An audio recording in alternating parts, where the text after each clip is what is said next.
for the warm welcome. It's nice to be at DjangoCon. I'm Pam Selle. You can find me on the internet at Pamasaur and my also dinosaur-related blog, thewebofwar.com. I am Philadelphia.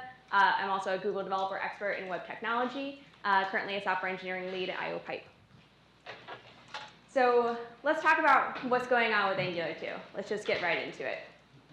So I'm going to presume that you've heard of Angular as a major web framework.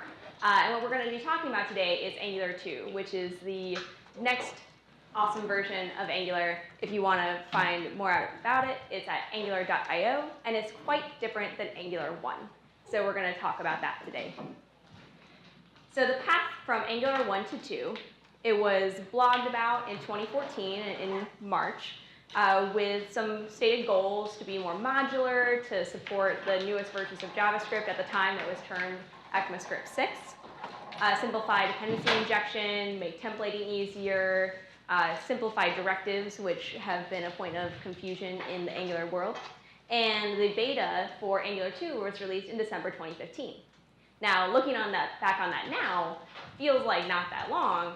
It felt like a long time when watching that design process. And especially with all the promise of how awesome Angular 2 is going to be, there was definitely a lot of anticipation about the framework. So what makes Angular 2 so special? So there's three things I'm going to talk about today with how Angular 2 is so special. And I'm also then, after that, we're going to talk about how Angular 2 will play in a Django environment. So building for any deployment target. So this is really awesome. Angular, oh no, it's too fast. All right, Angular 2 is not tied to the DOM.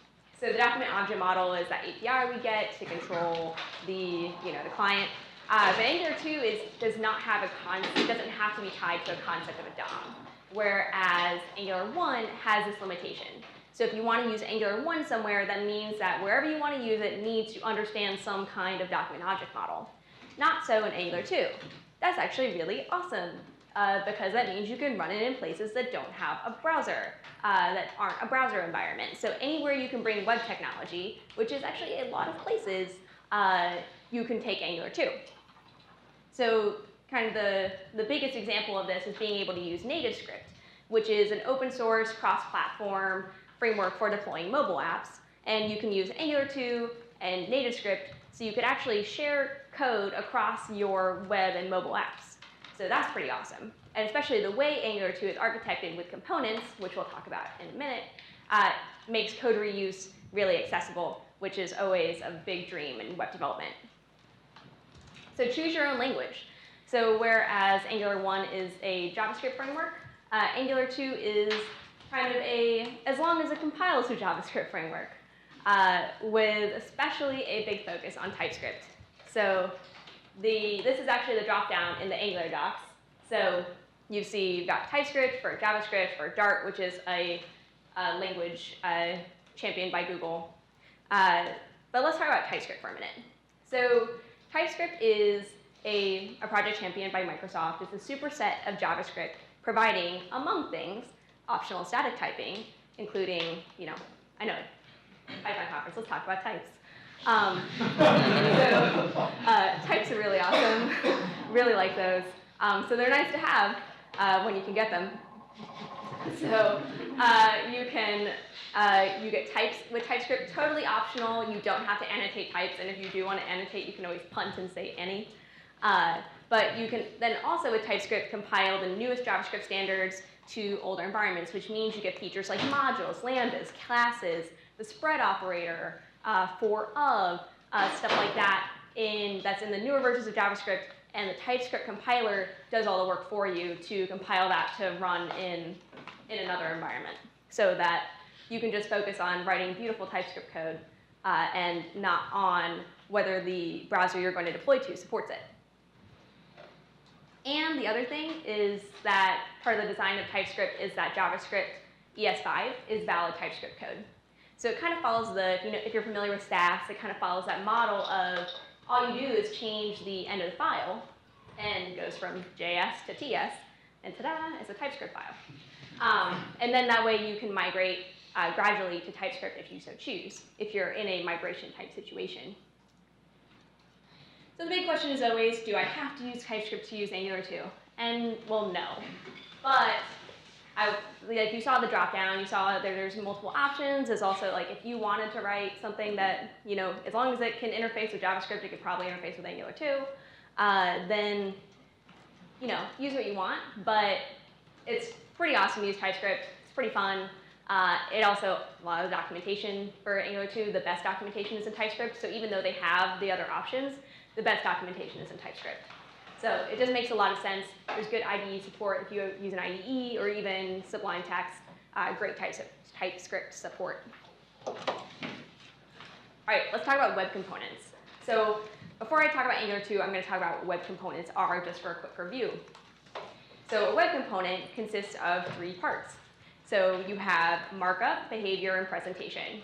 Together, they form a beautiful package of a web component. So let me introduce you to a web component that you're probably familiar with. Oh, no, so fast. All right, so this is a select tag. It has markup, it has presentation, and it has an API. So you know how to get the value out of a select tag. So what if the select tag didn't exist, right? And every time you wanted to do something like a select tag, you had to, you know, write a separate, you know, HTML file, write a separate JavaScript file, and you know, wire them all together, and then there's a million plugins for it.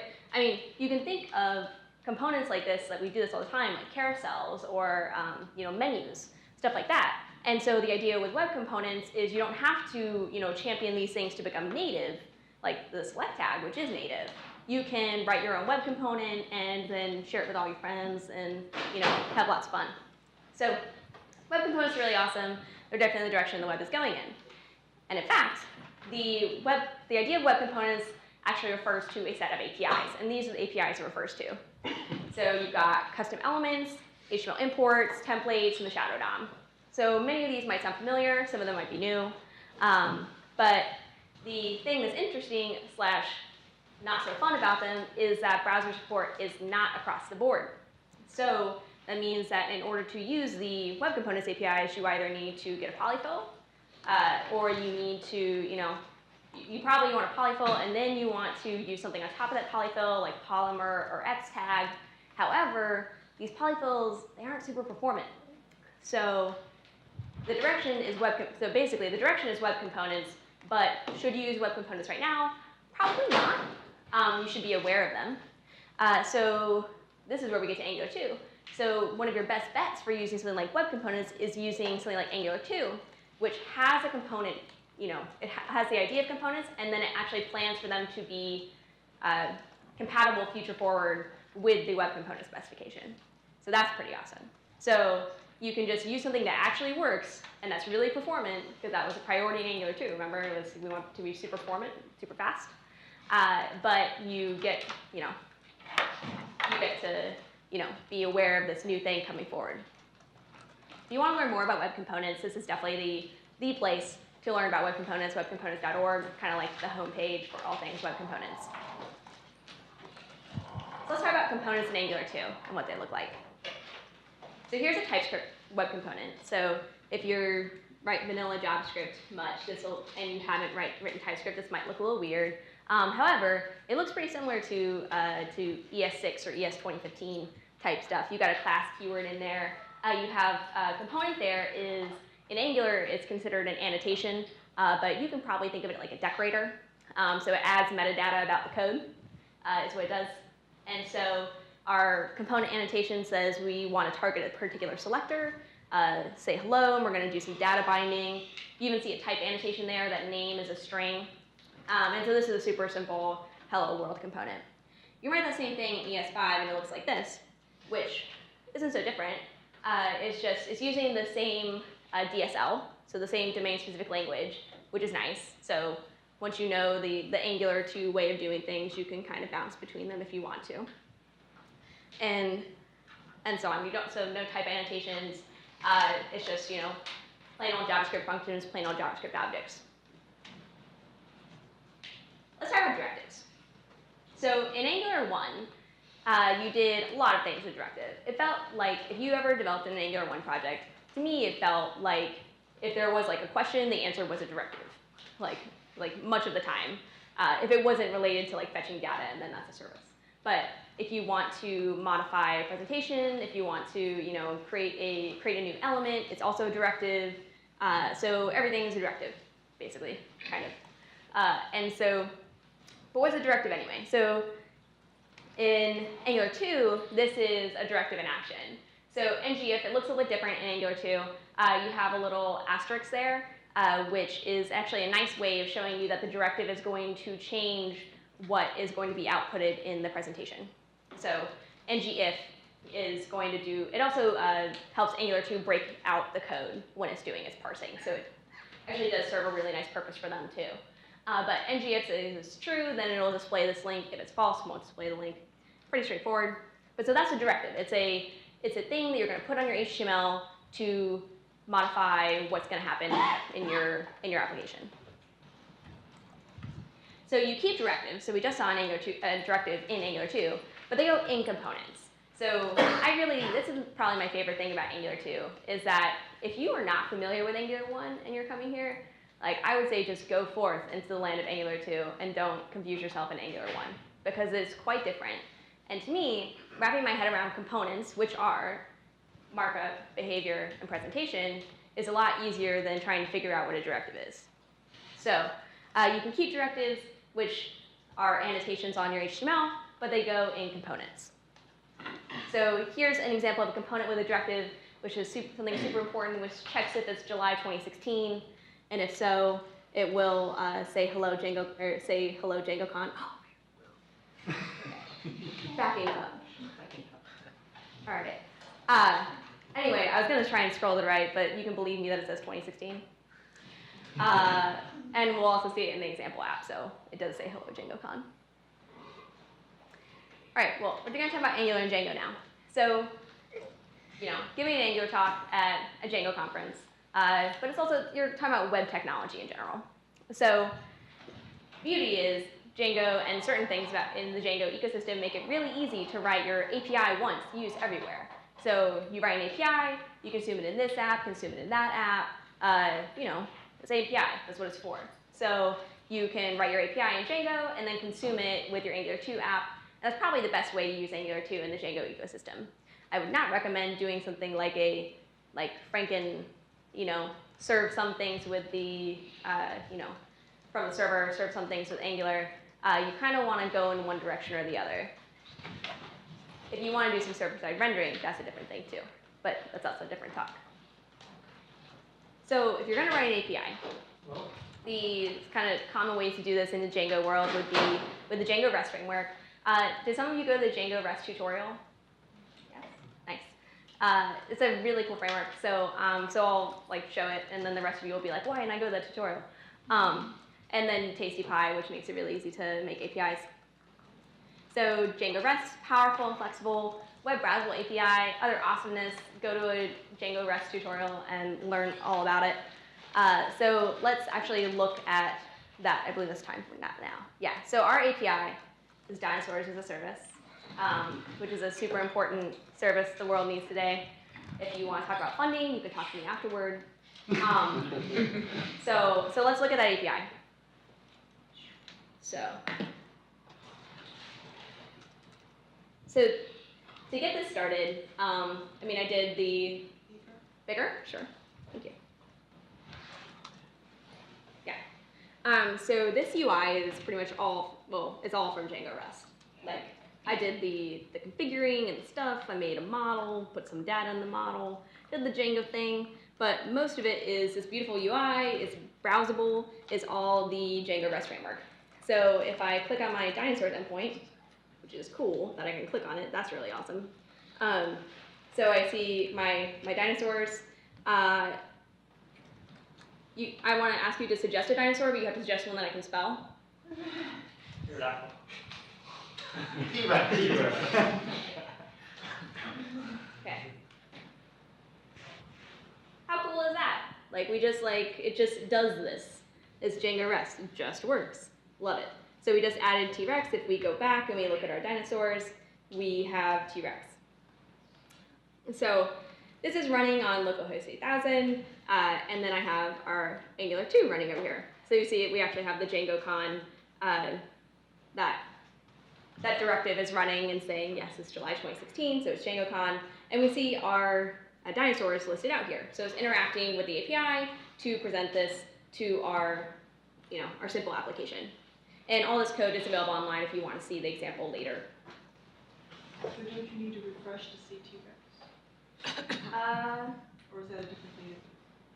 Good question. Oh, so if I had made a code change, yeah, if I made a code, so I have it set up with live reload, so if I made, the question was, do I need to refresh to see T-Rex? Yes, but let's see. Yes, there would be ways for you to not have to. You could set up, especially an awesome thing about Angular 2, which I didn't put in here, but is generally awesome, is that the way you get your data by default is through observables and not promises.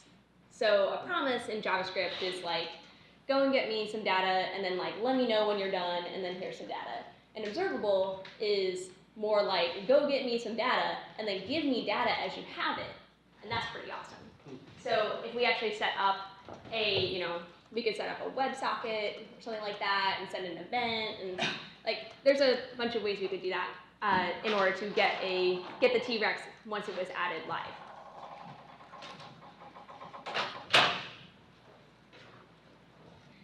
So here's some of the Angular 2 code, and this is all going to be in TypeScript, and the example code is in TypeScript. But so this is a big wall of text, so let's instead look at a little bit less of it. So this is the important bit of the get dynos service. So the services in Angular 2 are going to be, if you have a data source and you want to tap the data source to speak, you're going to use a service. It makes sense conceptually, go with it. Or it will eventually.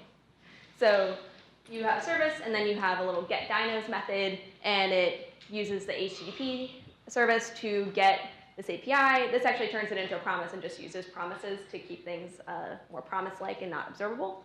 And then it just throws the data at the browser. So it says there's a component that's consuming the service. But you're going to run into this problem, and that is CORS, so cross-origin request. But it's not that bad because we're working in Django, and so there's a Django package, which, you install it, you add it to the middleware, and ta-da, you have a CORS policy. It's pretty awesome. So one of those nice benefits of being able to build your API quickly in Django, run into a little problem, there's a Django package to fix your problem. But back to JavaScript. So let's look at the dinosaur component. So if our service is where we're going to get our data, right, then our component is going to be the thing that's actually going to display on the page. So it has to beat it to death, the presentation, the markup, behavior.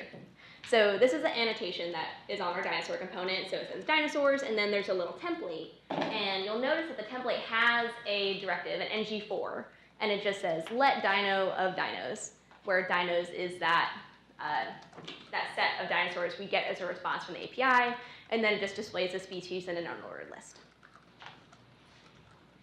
And this is the rest of the component. This is the JavaScript part. So those are both in the same file, but just broken out to make it a little bit easier to read. And so we've got, it implements on init because when the component boots, we want it to make a request to our service. And so when it inits, we say we want you to go get dinos. And since dinos returns a promise, we get to use then and catch and set our dinos, which, see, this is the type system. It's like punted and made dinos a type of any. It's an array of strings. Or no, it's an array of objects. And error is any. So yeah, so this is the bit in the dinosaur component where this is dependency injection in action, which is pretty nice. So instead of saying dinosaur service equals new dinosaur service, which would be one JavaScript way of saying this, dependency injection says in the constructor, we're passing private dinosaur service, which is a dinosaur service. So in the type annotation, this kind of makes sense. So we're getting dinosaur service because the capital dinosaur service is what we brought in, and then the lowercase dinosaur service is what we're actually using in our component. And then on init is that boot process where we get dinos on the component's initialization. There's also component teardown, in case there's a hook for that, in case you need to tear down components when they're destroyed. So the example app is at Django REST Angular 2 example. I'll tweet it so that you don't have to memorize it. And all these slides are available at pselle.github.io/angular2nu. So thank you very much. If you want to get in touch with me, Pam Selle, the Webivore, I also have a podcast with some friends called Turing Incomplete. If you get the joke, you'll like the podcast. And thank you so much.